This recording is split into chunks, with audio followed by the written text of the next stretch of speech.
2 டேஸ்க்கு முன்னாடி தானே மொபைல் ரீசார்ஜ் பிரைஸ் அதிகமாயிருச்சு அப்படின்னு நம்ம பேசிட்டு இருந்தோம். அதுக்குள்ளேயே பார்த்தீங்கன்னா, மொபைலுக்கு யூஸ் பண்ற எஸ்டி கார்டு, அதாவது மெமரி கார்டோட பிரைஸும் அதிகமாயிருச்சு அப்படின்னு சொல்றாங்க. ஈவன் ஹார்ட் டிஸ்கோட பிரைஸ் வந்து அதிகமாயிருச்சாமா. இதுக்கு காரணம் என்னன்னு நினைக்கிறீங்க? AI, artificial intelligence. 1000 mobiles use பண்ற மெமரிய ஒரே டேட்டா சர்வர் எடுத்துக்குதாமா. இதனால என்ன ஆயிடுச்சுன்னா, மெமரியோட டிமாண்ட் அதிகமாயிருச்சு. அதனால பிரைஸும் அதிகமாயிருச்சு. சரி, பிரைஸ் அதிகமான என்ன? ஃபேக்டரிஸ் ப்ரொடியூஸ் பண்ணலாம் தானே எக்ஸ்ட்ரா அப்படின்னு கேட்டீங்கன்னா, இதுல தான் ஒரு சிக்கல் இருக்கு.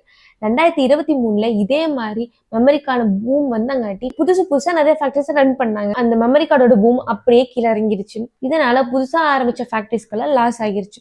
ஸோ அதனாலதான் இந்த டைம் யோசிச்சுக்கிட்டு இருக்காங்க, ஆரம்பிக்கலாமா வேண்டாமான்ட்டு. டேட்டா ஸ்டோரேஜுக்கான growth 14% இருந்தது, அடுத்த வருஷத்துக்குள்ள 19% அதிகமாக போகுதுன்ட்டு எக்ஸ்பெக்ட் சொல்றாங்க. கூகுள், அமேசான், மெட்டா, மைக்ரோசாஃப்ட் இது மாதிரி கம்பெனிஸ் எல்லாமே 407 பில்லியன் வரைக்குமே ஸ்பெண்ட் பண்ணிருக்காங்க ஸ்டோரேஜ்க்காக. 407 பில்லியன் இப்ப 2026ல 523 பில்லியனா அதிகம் வரைக்கும் சான்சஸ் இருக்குன்னு ஒரு அனலிட்டிக்ஸ் சொல்லுது. அங்க சுத்தி இங்க சுத்தி எஸ்டி கார்டோட பிரைஸ் அதிகமாயிடுச்சு, ஸோ மொபைலோட பிரைஸ் அதிகமா போகுதுன்னு நம்மளோட பஸ்ஸே காலி பண்ணிருக்கோம் எனக்கு தோணுது. நீங்க என்ன நினைக்கிறீங்க? இதே சாக்காட்டி மொபைலோட பிரைஸ் இன்க்ரீஸ் பண்ணுவாங்களா, இன்க்ரீஸ் பண்ண மாட்டாங்கன்னு சொல்லி உங்க கருத்துக்களை கீழே கமெண்ட்ல சொல்லுங்க.